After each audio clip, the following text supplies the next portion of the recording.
Hello everyone and welcome to the lecture on Amazon Simple Queue Service, Amazon SQS. So this lecture will contain all these topics.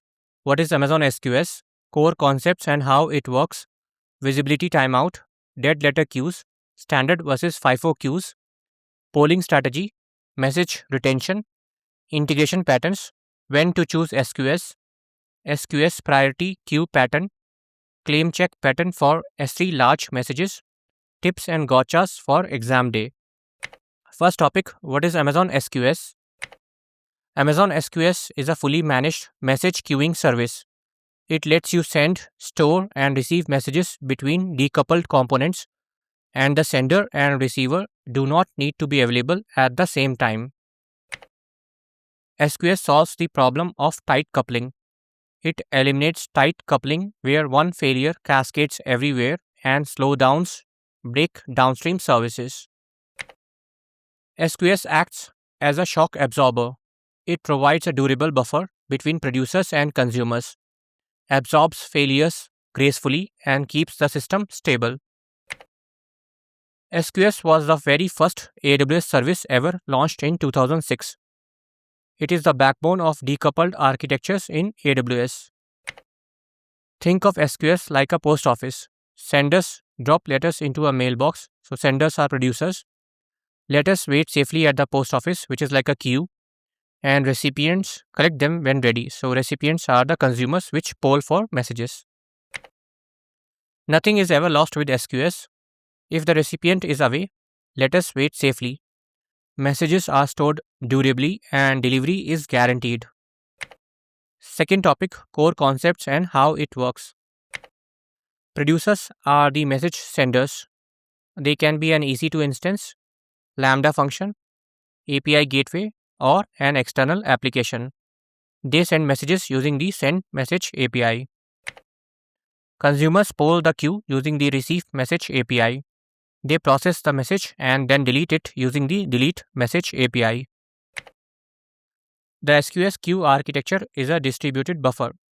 Messages are redundantly stored, span multiple availability zones, and exist within a single region.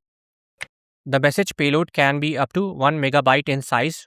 The supported formats include JSON, XML, and plain text. Each message can have up to 10 message attributes. These are structured metadata attached to the message. The receipt handle is assigned when a consumer receives a message. It is the token used to delete or modify the message, and it controls message visibility. Third topic, visibility timeout. The visibility timeout is the period after a consumer receives a message during which the message is invisible to all other consumers. This prevents duplicate processing. The default visibility timeout is 30 seconds. It is configurable up to 12 hours. If a consumer fails to delete the message before the timeout expires, the message reappears in the queue. Another consumer then retries processing that message. Fourth topic, dead letter queues. A dead letter queue catches messages that fail processing repeatedly. It isolates problematic messages so they do not block the main queue. The redrive policy requires you to specify the DLQ ARN, that is Amazon resource name, and set a max receive count threshold. Once a message exceeds that threshold, SQS automatically moves it to the dead letter queue for isolation and debugging. The dead letter queue must match the source queue type. A standard queue must use a standard dead letter queue, and a FIFO queue must use a FIFO dead letter queue. Standard versus first in first out queues. Standard queues offer nearly unlimited throughput, at least once delivery, and best effort ordering. The delivery caveats of standard queues are that occasional duplicate delivery can occur, and messages may arrive out of order. FIFO queues provide exactly once processing, strict ordering per message group, 300 messages per second without batching, and 3000 messages per second with batching. FIFO queue names must end with the .FIFO suffix. So this is a mandatory naming requirement. So here this diagram shows FIFO queue message groups and deduplication. Group A and Group B each have their own ordered messages. The message group ID is required for every FIFO message. It determines the ordering scope. Messages in the same group are processed sequentially, while messages in different groups are processed in parallel. FIFO queues support message deduplication using two methods. First one, content-based hashing with SHA-256 or an explicit message deduplication ID provided by the producer. The deduplication interval is a fixed 5-minute window. The visibility timeout controls the invisibility duration after a message is received. It prevents other consumers from seeing the same message during that time. Second point, the recommended setting is to set the visibility timeout to at least 6 times the lambda function timeout. This prevents duplicate processing and ensures a safe execution window. Third point, you can adjust the visibility timeout per message using the Change Message Visibility API. This allows per message adjustment without changing the queue level setting. Fourth point, dead letter queues isolate poison messages. They capture messages that fail processing repeatedly and protect the main queue health. The dead letter queue auto move feature uses the max receive count threshold. After the number of failed receives is exceeded, messages move to the dead letter queue automatically. SQS supports dead letter queue redrive, so you can move messages back from DL queue to the source queue for reprocessing. Next topic, polling strategy. When choosing a polling strategy, consider the cost and efficiency trade-off between long polling and short polling. Short polling sets wait time seconds equal to 0. So it queries only a subset of servers. It returns immediately even if no messages are found and results in frequent empty responses. Long polling waits up to 20 seconds for messages. It queries all servers, reduces cost dramatically, and eliminates empty responses. The recommendation is that long polling should be the default for most workloads. It is the best practice and saves cost. Next topic, message retention. Message retention defaults to 4 days. The configurable range is from 60 seconds minimum to 14 days maximum. Delay queues postpone the initial delivery of a message. The delay can be up to 15 minutes and uses the delay seconds attributes. FIFO queues have a limitation with delay timers. They do not support per message delay timers. Only per queue delays are supported. Eighth topic is integration patterns. So first integration pattern is SQS plus lambda. So first we have the SQ, and there is a feature called as event source mapping, which has automatic polling. So the poll up to 10,000 messages from standard queue, and the function will invoke. So lambda plus SQS is the most tested integration for the exam. The event source mapping auto polls the queue. It scales invocation by queue depth. It supports batch sizes up to 10,000 and it works with standard queues. For batch failure handling, you can enable report batch item failures. This returns only the failed messages instead of retrying the entire batch.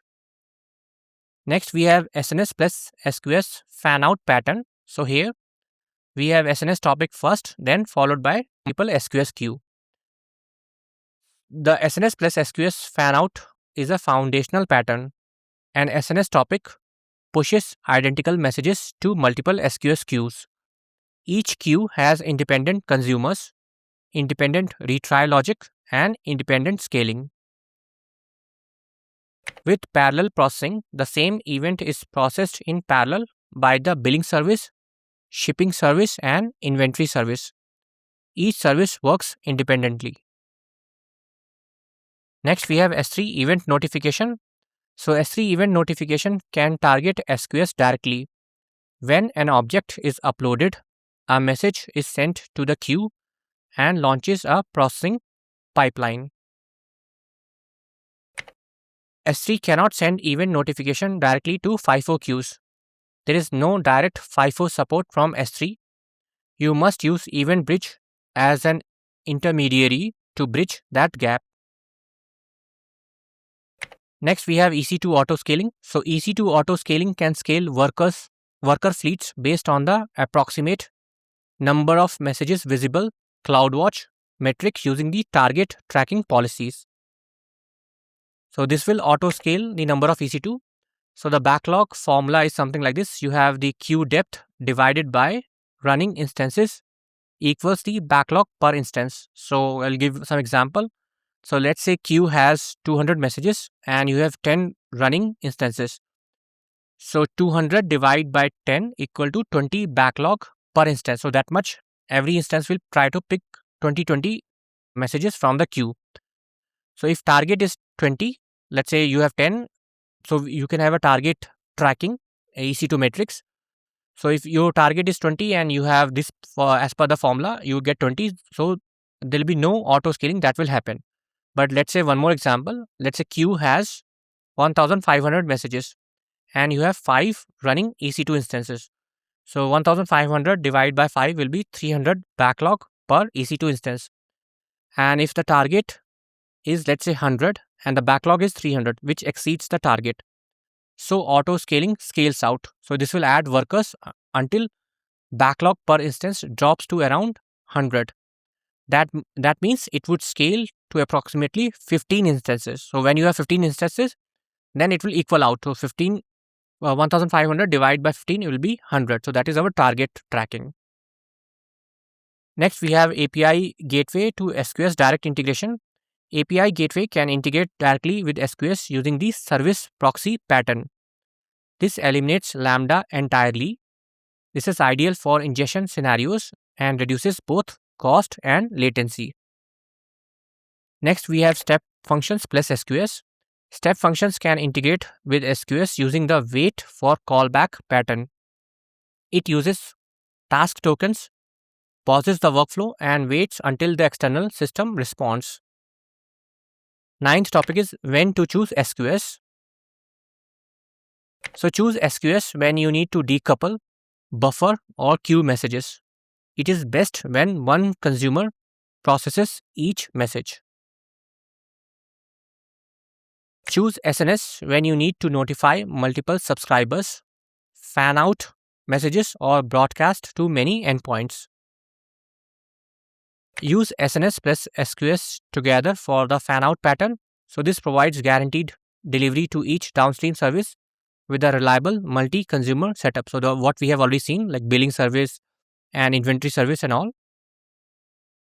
The critical difference is that SQS is pull based with message persistence, while SNS is push based with no persistence.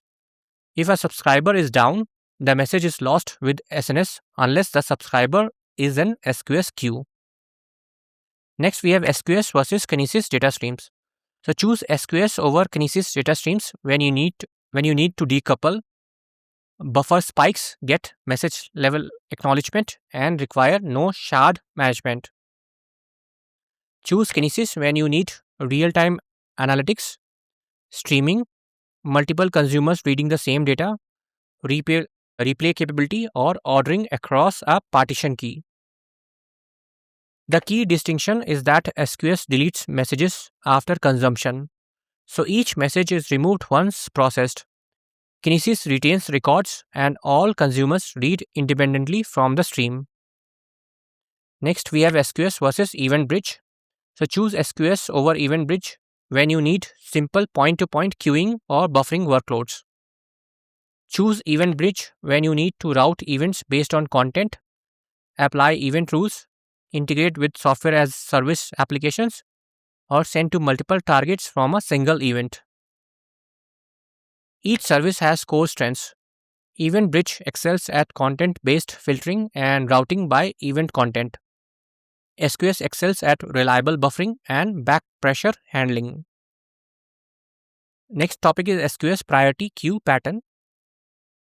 The fan-out pattern uses the SNS to distribute messages to multiple SQS queues. Processing happens in parallel with independent consumers, and the same event goes to all queues. Subscription filter policies enable service selective fan-out.